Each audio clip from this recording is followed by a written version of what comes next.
our guest this evening is Woking. He raised his hand and spoke, and then he is now our guest this evening because he was talking. You talk optimistically about AI. Well, give us a little bit of background about yourself and tell us who you are, and let's get into it. Yeah, very quickly. Been in tech close to on and off about 3 decades. Been in AI now close to a decade. I got into AI because I became obsessed about how technology can help the most dispossessed. I started doing user testing in job centers, old people's homes, homeless shelters, places like that, off my own dime, and started to treat them as users, like normally in tech we treat people. But for some reason, in tech, we don't treat these people as users, we treat them as charity. Mm. And by doing that, it became an obsession, an absolute obsession. And it was the early days of what we see AI is. And I saw how it could help. And then I started to work with people like Google. I started to do talks about how technology has failed I've called it the trickle down failure of technology, where it goes down to about the last 20% and then stops. Met Sander Pichar, met Bryn, loads of people from Amazon. And I was sort of banging my head against the brick wall because they would talk very much about, yes, diversity. So I got pulled in a lot, especially after the James Dunmore memo, which is that famous one where he got fired for saying there's a difference between men and women. And there was lots of discussions about diversity, and I would be in rooms with, I used to turn around and go, the only difference was the melanin of people's genitals, right? Apart from that, they were exactly the same person. And me, coming from private school background, my parents were very working class, and then they became poor. So they became rich, and then they became poor. So I've been through the ups and downs, and being that life can be very temporal in this regard. And so I sort of banged my head and I went, okay, in the end, I'll start my own company. And so I've done massive amounts of user testing with people from disadvantaged communities using AI. And I've seen how it just transforms their lives.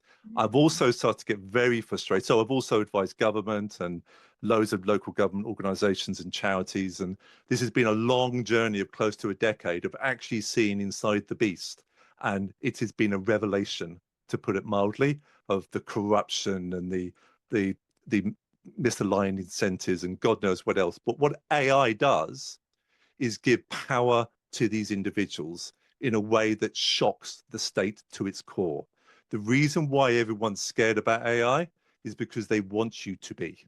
Mm. And this is very, very, very important. They want you to be terrified because they are. Because the people who understand what this means that they are going to be fundamentally shaken to the core. And that's what's going on. And all the conversations we have, which frustrate the hell out of me, is these conversations from the top down. I was been on the BBC a few times, and this presenter turned around to me and said, "Oh, everyone says it's a threat." And I said, "Who's everyone?" And she turned around and went, "Oh, um, professors and MPs and tech giants." And I said, "You do know that's not everyone. I talk to homeless people. To them, it's changed their lives." And she went quiet. And this is what I'm talking about. The processes by which, so when ChatGPT came out, tell me to stop talking whenever you want me to. Oh. When ChatGPT came out at 1830 on November 30th, 2022, which will be one of these revolutionary moments, I stayed up all night because I've been using technology behind it for a little while. And the AI community just freaked out all night. And we knew that the world had changed. And that was just the start. The next part is what's called agents, and we're going through that right now. That's using AI that creates these little robots that sort of go out and will fill out a form for you. So you can turn around and say, book me a flight to San Francisco, and it'll Right, go off, right. fill out the form and ticket. The next step, which is happening, is called personal GPT. That is an AI that will be on a device that has little or no network connection. And that has already started. And the reason why they freaked out about DeepSeek is that that could already start happening with DeepSeek. That means that you've got an AI on your device, you've got like a god in your pocket. right? And Yeah. that's not a joke, right? Now, I was Amazon headquarters asked to do a keynote with all the local government organizations, and I was talking about these sort of concepts. And then we had this big roundtable discussion, and they turned around and went, "Oh, how people are using AI, it's inundating with freedom of information requests and all these sort of things." And I said, "Oh no, you don't know what the threat is. What happens if every single citizen of this country can demand access to all the services, benefits, taxes, and everything that they should get by law, and there's no way you can turn them down?" Yeah. And they looked at me and went, "Well, we're all done. We're all bankrupt." It's like, yeah. Yeah, it's interesting too. Like I've had so many. I had a friend who had a very wealthy husband, and she was using ChatGPT to like fight in the legal battle against him because she didn't have the same resources he had, and ChatGPT was kicking ass for her and was helping her see all these loopholes and helping her win this case against a man that she in any other situation would have no chance of winning a case against. And I do wonder when they came down, when they cracked down on like the medical and the legal, I was like, this feels like gatekeeping to me. It feels like the credential class that spends a lot of money on their credentials now saying, hey, this is not, they're going to use it as like, oh, we don't want to get sued because someone who's mentally ill, I mean, obviously there is some danger in, people who are mentally ill using it and they're taking their lives. We've heard a couple of these stories. And yeah, there's I'm kind of two minds about it because it does seem I have read I'm not kidding, hundreds of tweets of people getting out of parking tickets, out of all these kind of false BS tickets that you get for no reason and being able to fight the state in these ways that they otherwise wouldn't be able to, or going and representing themselves in traffic court and winning because ChatGPT helped them find the loophole or the way that they could win. So there's that aspect that I worry about. The other thing that I find hilarious.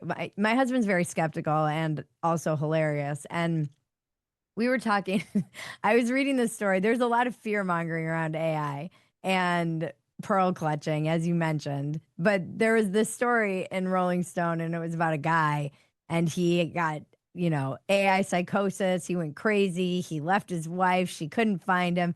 And I was telling my husband, he's like, "What are you reading?" And I was like, "Oh, it's this long read in Rolling Stone, and it's about this guy, and he lost his mind." And I was like, "AI is crazy."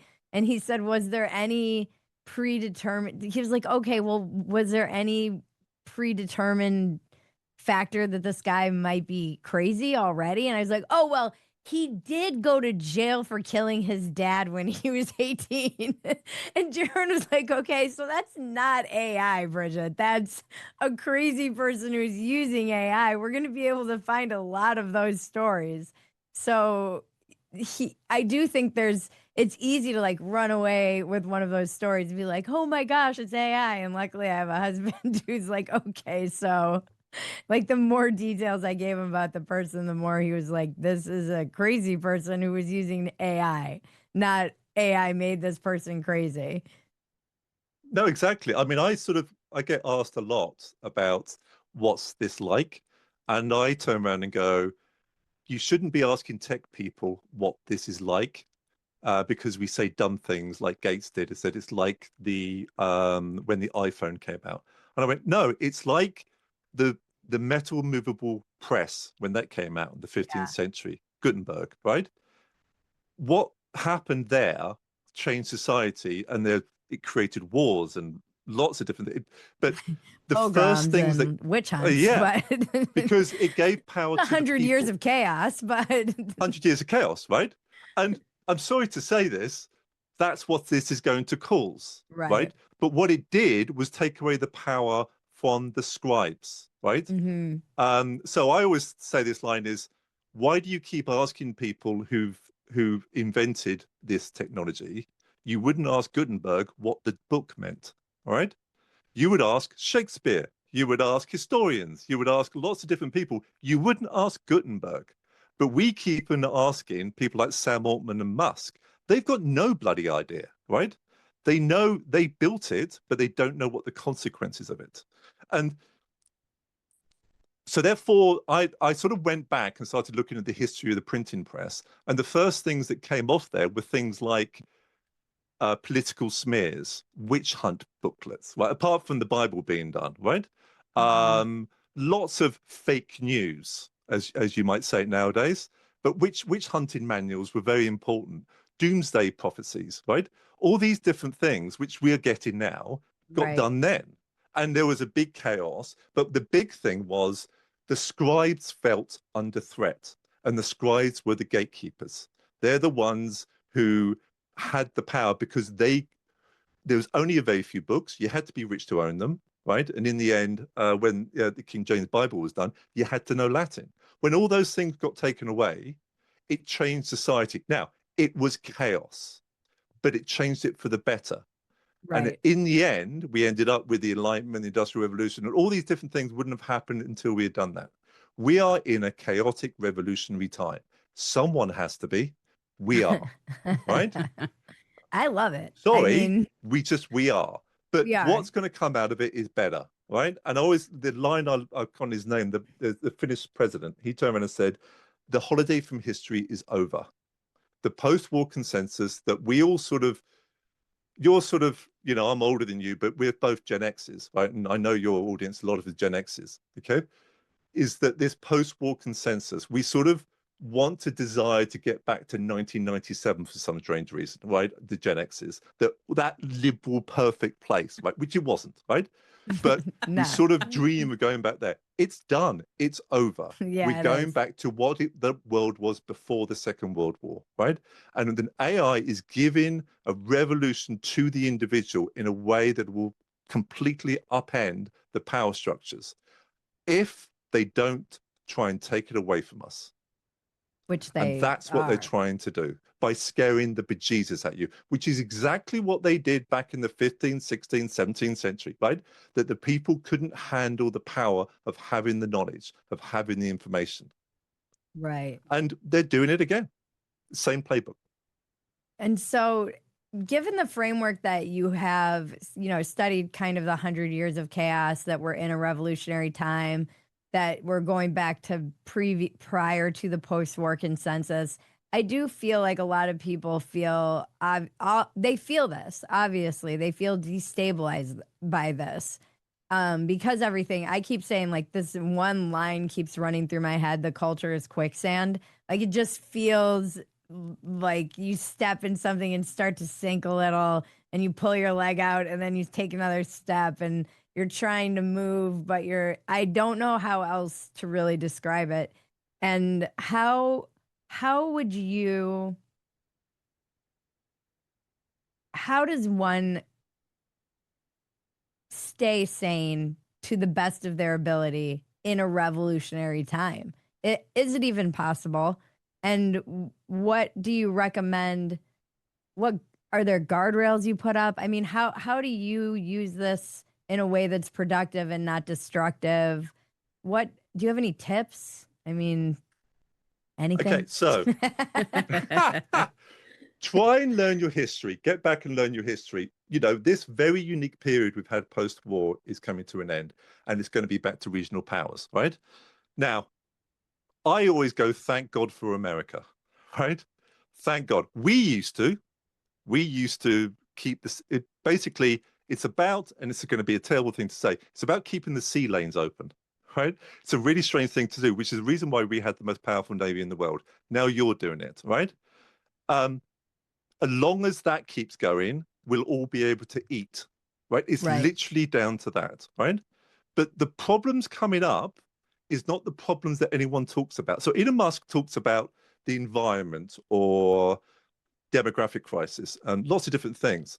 The problems I care about, which is the problems that no one talks about, is the fact that, so I mean, one of the areas we're in, and we're putting these in right now, is using AI in elderly care homes, old people's homes, right?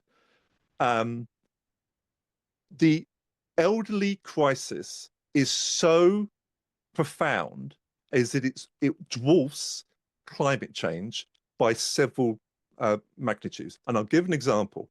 My fellow founder, she's amazing woman, a doctor of elderly care, right? And she runs a hospice, and this is in this area, our co-founder. Now, she was at a conference in Norway this year, and they turned around and said, the government turned around and said, by 2035, every single school leaver, if they went into elderly care, they still wouldn't have enough. All of them. There's not enough human beings coming out of education to fulfill the elderly care needs within 10 years. Without AI, we're screwed, right? We have to have it. There are so many problems that we have that without AI, we can't solve them. Why does AI solve that problem? Isn't it a human Because someone problem? has to wipe your ass, right? But and AI isn't going to wipe your ass. Robots are going to wipe your ass. Oh, the robots are going to wipe your ass, right? We haven't got enough people to what? Sorry, Bridget, right? We haven't got enough robots to wipe your ass. There's a clip right there. Right? There you go. Robots are going to wipe your ass. They've already started in Japan, by the way. They've got ass wiping robots in Japan. Well, they would do. It's Japan, right? But you're going to need robots and AI, and you're going to need your elderly care automated. Without it, society collapses way before climate change hits. That's just a fact, right? Especially if you get rid of all your immigrants, right? Now, that's something that's going to happen here with reform. And whatever your politics on that, you know, I'm actually a Trump appreciator. So I'm not on the other side. I'm not a supporter, I'm an appreciator, right? But if you want a world where you have less immigration, you won't have enough people to wipe your ass, right? That's just a fact. And without AI, it's not going to happen, right? In which case that will crush society, or we're going to have to start killing old people. It's as simple as that. Now, there are other areas also that without AI, we're screwed, just screwed. Growth is one of them. Productivity, our productivity has been flatlining for way, way too long. You mostly noticed that productivity spikes when it comes to inventions. So, for instance, hydrocarbons on engines create massive productivity spike. Imagine that you lived in the world like in 1880, right? Most people's jobs were pulling a cart with a donkey and clearing crap, right? That was the jobs, okay? Within 40 years, skyscrapers and aeroplanes happened, right? That was like revolutionary, godlike, is crazy. right? It's insane that you went from that, and in one lifetime, you saw aeroplanes and skyscrapers, right? We haven't gone through many of those things. Air conditioning was another thing. So, for instance, Arizona and things like that, you couldn't work. Put air conditioning, you can work. I'm but they also surprised you know about it in the UK. No, we're allergic to it for some reason. We just swelter every single year for some bizarre reason. The desktop computer did it as well. Mobile phones didn't, by the way, didn't give a productivity spike, didn't do anything. We haven't had a productivity spike since the desktop computer. We need one, right? Because otherwise we don't get the growth. And without the growth, all we get is rats in a sack fighting over resources, which is what's starting to happen. Groups are starting to fight over the size of the pie instead of the size of the pie growing. AI can bring in growth, according to Goldman Sachs, about 8%, which means that we will stop fighting each other so much. Right. Right. The founder of Singapore, the one who made Singapore the great economy it is now, he turned around and said that if growth of an economy is below 2%, it starts falling apart. Right. And I really believe that you need growth. Without growth, you just get like Nepo babies. You notice Nepo babies are starting to appear because we've got no growth. Yeah. We've got no new millionaires and billionaires coming from the bottom because there's no growth. It feels like all of Europe feels this way a little bit to me. Yeah, it's exactly. Our productivity is just flatlined because we have got to that demographic crisis. We've overregulated. We've just static, right? AI is the way to get us out. There is no other game in town. If someone's got another game in town, another idea, I'm all ears. But there's no other game in town. I, When people I say, "Oh, AI," I say, thank God it's come along. I do laugh at the Anthony Bourdain. Have you seen the meme of Anthony Bourdain drinking like espresso? And it's like Yeah, Europeans when China and America are fighting about AI in the AI arms race, yeah. and you're just in your cafe. Europe has killed their industry. I mean, We have in Spain, they've got a department of AI regulation with, when I saw it, it was about 60 people. Spain doesn't have any AI industry. right, They have a department of regulation with no AI industry. We are in a we're sort of haven't got any sort of regulation right now. We don't know which way to jump, and it's being discussed now. But we're the third biggest AI in the world, right? We've actually got a really good AI industry here. Second is China, and you're first, right? right. So, and so the government doesn't know really what to do, and so it keeps on kicking the can down the road. Europe's completely overregulated and killed their AI.